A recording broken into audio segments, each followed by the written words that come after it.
नमस्कार। ग्रहों की गोचरीय स्थिति पर रेगुलर वीडियो पाने के लिए साप्ताहिक राशिफल, मासिक राशिफल, त्रैमासिक राशिफल और ग्रहों के बाकी गोचर पर भी रेगुलर अपडेट्स पाने के लिए, जिसके हिसाब से आप अपने जीवन में थोड़ी गाइडेंस प्राप्त कर सकें, इसके लिए मेरे चैनल को अवश्य सब्सक्राइब करें।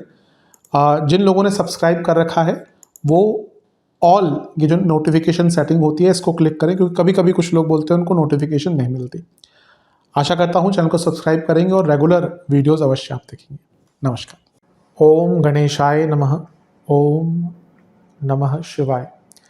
मैं निखिल ज्योतिष आचार्य आप सभी का मेरे चैनल पर पुनः स्वागत करता हूँ।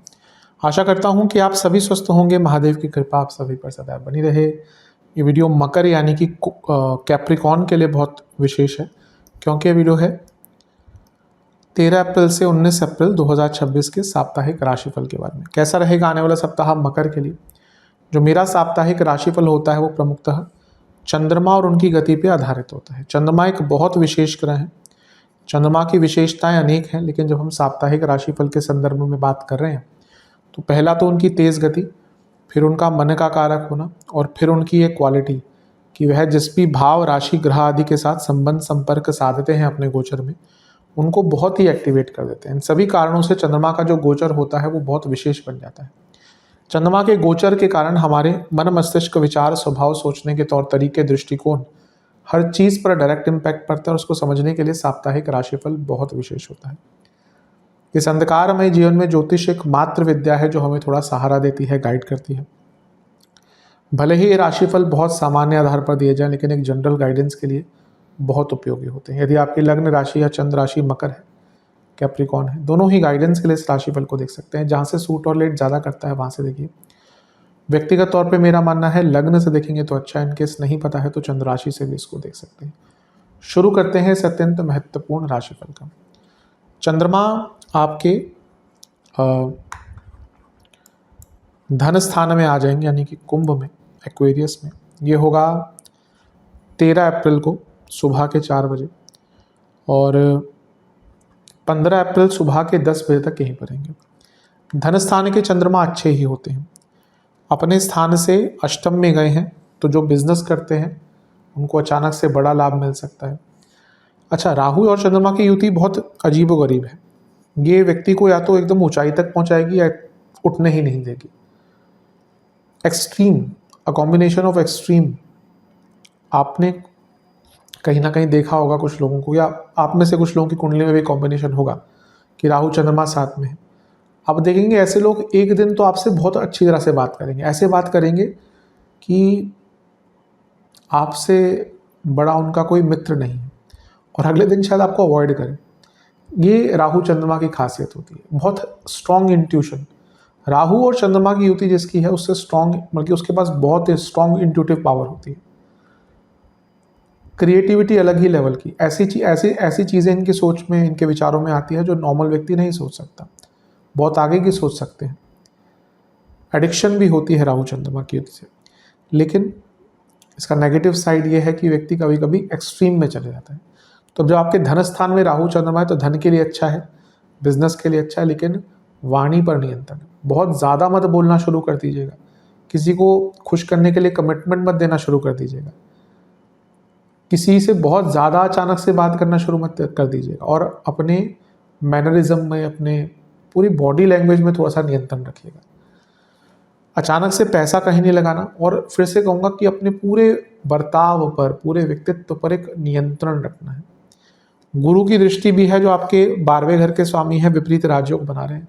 कोई लीगल काम, कोई लिखा पढ़ी के काम अटक रहे थे, विदेश का काम अटक रहा था, राहु के साथ भी बैठे हैं तो और भी अच्छा है। नवांश कुंडली यही बता रही है कि अपने सेंसेस पर कंट्रोल रखें। दशांश कुंडली कार्य क्षेत्र में थोड़े रेस्टलेस रहेंगे तो फोकस रखें। बिजनेस की जहाँ तक बात है, यहाँ पे भी एक अनिश्चितता दिख रही है। पैसा आएगा, लेकिन जहाँ पे क्लैरिटी की कमी है वहाँ पर साइन वाइन मत कीजिएगा। लव लाइफ में तो एक ही चीज़ कहूँगा कि आपका जो एक सोल कनेक्शन होना चाहिए ना अपने पार्टनर के साथ, वो नहीं दिख रहा है इस टाइम पे, तो उस पर काम करें। वैवाहिक जीवन सेम चीज़ कहूँगा जो अभी मैंने रिपीट करी, एक सोल कनेक्शन बनाइए। एक आत्मीय तौर पर जब कनेक्शन बन जाता है ना, यकीन मानिए उससे प्योर फॉर्म ऑफ इंटीमेसी कोई नहीं होती। फिजिकल इंटीमेसी हो, बाकी कुछ चीज़ हो, वो बहुत कम टाइम तक काम करेगी। क्यों कपल्स स्ट्रगल करते हैं? एक जो शुरुआती आकर्षण है वो कहाँ तक चले जाएगा?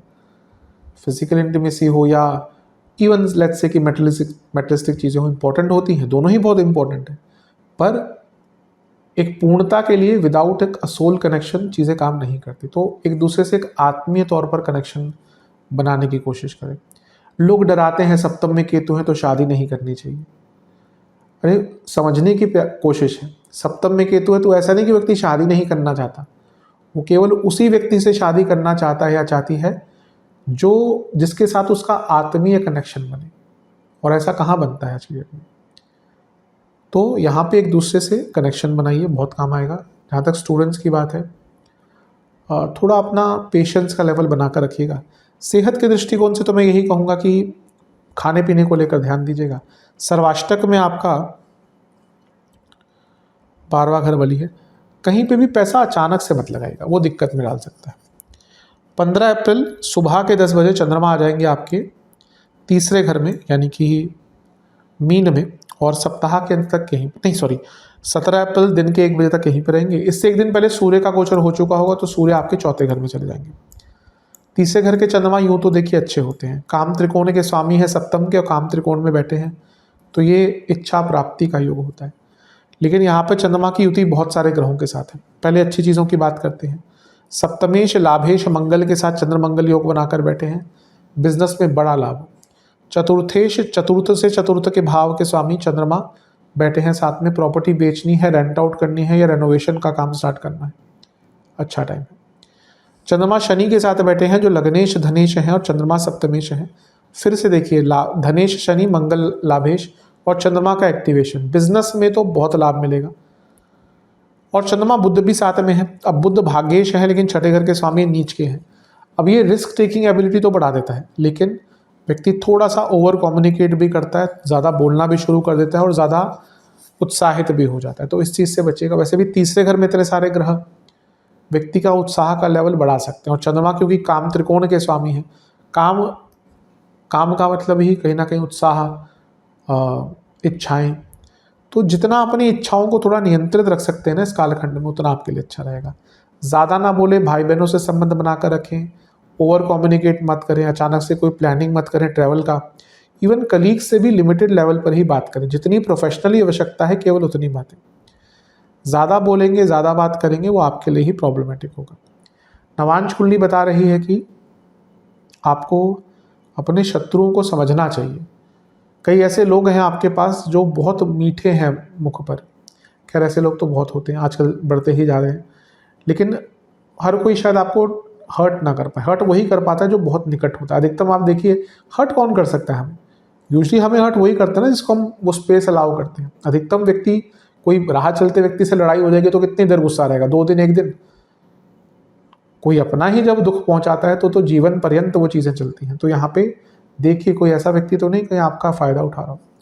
दशांश कुंडली कार्य क्षेत्र में अपने काम को ढंग से एलोकेट कीजिए, लेकिन ना बहुत अनऑर्गेनाइज दिख रहा है सब कुछ। बिजनेस की जहाँ तक बात है, मेरे हिसाब से ये वो समय है जब आप थोड़ा मार्केटिंग पर काम करेंगे तो अच्छा है। लव लाइफ, इच्छाओं पर नियंत्रण, वासनाओं पर नियंत्रण, सरलता से बिताइएगा टाइम को। वैवाहिक जीवन, एक शुद्धता और शुभता की कमी है, और ये कोई बाहर से आके नहीं करने वाला, एफर्ट्स आपको ही लगाने पड़ेंगे। आज की चीज़ें बहुत कॉम्प्लेक्स हो चुकी हैं, रिलेशनशिप हो या मैरिड लाइफ हो, वो डिमांड करता है एफर्ट्स। सबसे अच्छा रिलेशनशिप तो देखिए वही होता है कि जहाँ पे बिना एफर्ट लगाए भी चीज़ें बहुत आराम से चल जाएं, पर आज समय वो नहीं है। स्टूडेंट्स, आपके अंदर एक बहुत भय सा रहेगा इस टाइम पे, और ओवरऑल भी दिख रहा है, तो इस पर कंट्रोल कीजिए। सेहत की जहाँ तक बात है, गले की प्रॉब्लम, बीपी, नसों की प्रॉब्लम, सर्वाष्टक में आपका लग्न ही बली है, कुछ अलग प्रकार का काम स्टार्ट करना है, कुछ रिस्क लेना है, टाइम अच्छा है। 17 अप्रैल दिन के 1 बजे चंद्रमा आ जाएंगे आपके चौथे घर में, यानी कि मेष में, और सप्ताह के अंत तक यहीं पर रहेंगे। चंद्रमा का चौथे भाव में आना एक प्रकार से अच्छा नहीं माना जाता मेरे हिसाब से। कारको भावना शायद दोष लगता है यहाँ पे। अच्छा, केंद्र के स्वामी है तो केंद्र में बैठे हैं तो राजयोग बन रहा है, यहाँ से 10वें घर को देखेंगे तो थोड़ा रिकॉग्निशन कार्य क्षेत्र में मिल सकता है। सूर्य चंद्रमा साथ में है यानी कि अमावस्या दोष। और चौथा भाव इमोशनली हफ्ते का अंतिम भाग बहुत वल्नरेबल कर देगा। अच्छी चीज़ है कि योग कारक शुक्र के साथ है तो कई काम आपके पूर्ण हो सकते हैं, बन सकते हैं, लेकिन मन बहुत विचलित रहेगा। अच्छी चीज़ यह है कि केतु का प्रभाव भी है। अब चौथा घर केतु, मोक्ष त्रिकोण, अमावस्या दोष। कभी कभी क्या होता है ना कि हमारा जीवन एक ऑटो पायलट मोड पे चले जाता है। इस टाइम उठो, ये काम करो, वीकेंड आया तो ये करो, वो करो। कभी कभी ना कुछ एहसास होता है, कोई झटका लगता है, कुछ काम अटक जाते हैं, फिर हमें थोड़ा एक्स्ट्रा टाइम मिल जाता है टू इवेल्युएट। जैसे कोरोना का टाइम आया था, जिसको याद हो, हमारे जीवन उससे पहले भी व्यस्त थे, लेकिन एकदम ठहराव सा आ गया। हम में से कई लोगों को कई चीज़ें अपने बारे में पता लगने लगी, क्योंकि हम इतने व्यस्त थे, हमें पता नहीं था। फैमिली टाइम कई लोग तो आज भी मिस करते हैं। मैं भी शायद कभी कभी उस टाइम को मिस करता हूँ, यहाँ जब पूरी फैमिली बैठकर साथ में बातें करती थी। वो टाइम तो बहुत रेयर था ना कि उसके बाद हर कोई फिर व्यक्ति अपने जीवन में व्यस्त हो गया। ठीक है, वैसा कुछ ना हो दोबारा, लेकिन इवेल्युएट करना चाहिए टाइम टू टाइम। तो ये वो टाइम है कि आप इवेल्युएट करें सब कुछ बैठकर, कि जीवन में क्या कर रहे हैं, क्यों कर रहे हैं, कहाँ गलत हो रहे हैं। बहुत इम्पॉर्टेंट होता है ऐसा टाइम। और ये अष्टम भाव केतु के करवाते हैं, तो टाइम अच्छा है, इवेल्युएट करें। एक होता है कि जब पूरा जीवन हम बदलने के लिए सोचते हैं, कोई ऐसा झटका लग जाता है, time to time evaluation is also very important. नवांश कुंडली बता रही है कि जैसा मैंने कहा, थोड़ा आध्यात्मिक मार्ग अपनाइए, बहुत चीज़ें क्लैरिफाई हो जाएंगी। दशांश कुंडली कार्य क्षेत्र में थोड़ा डाउट आ सकता है, कहीं पे डाउट हो तो क्लियर करके काम कीजिएगा। बिजनेस में देखिए एक बहुत अच्छी चीज़ दिख रही है कि पैसा तो आएगा, लेकिन थोड़ा धोखाधड़ी भी हो सकती है। लव लाइफ, डिवोशन दिखाइए पार्टनर की तरफ, कमी दिख रही है। वैवाहिक जीवन, पहले अपने आप को जानिए, फिर किसी और को ठीक कीजिए। हम अपने आप को ही नहीं जान पाते, दूसरों को राय तो बहुत जल्दी देते हैं। तो पहले अपने आप को जानिए, अपने आप को ठीक कीजिए। कई बार मैं इस चीज़ को बोलता हूँ कि बहुत ईजी है हम किसी की कमियां गिनाना शुरू करें। आप कमियां गिनाना शुरू कर दें, आप गिनती खत्म नहीं होगी, पर पहले अपने आप की कमियां देखिए। तो यहाँ पे वैवाहिक जीवन में जो दिक्कत चल रही है ना, वो ये है कि आप अपनी कमियां नहीं दिख रहे, आप बस कमियां निकाल रहे हैं।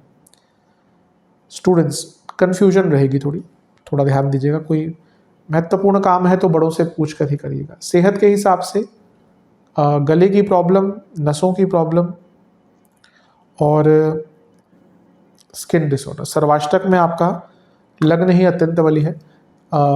ये दिखा रहा है, अच्छा जिनको कार्डियक इश्यू है थोड़ा सा ध्यान दें, ये दिखा रहा है कि ये हफ्ता आगे बढ़ने का अवश्य है, लेकिन थोड़ा भावनाओं पर नियंत्रण रखें। उपाय के स्वरूप में बजरंगबली की एक बार आरती कर शनि चालीसा का 2 बार पाठ कीजिएगा। आशा करता हूँ वीडियो काम आएगा। चैनल को नहीं सब्सक्राइब कीजिए, वीडियो को लाइक कीजिए। अगली वीडियो में मिलूंगा मैं आप सबसे, तब तक के लिए ओम नमः शिवाय।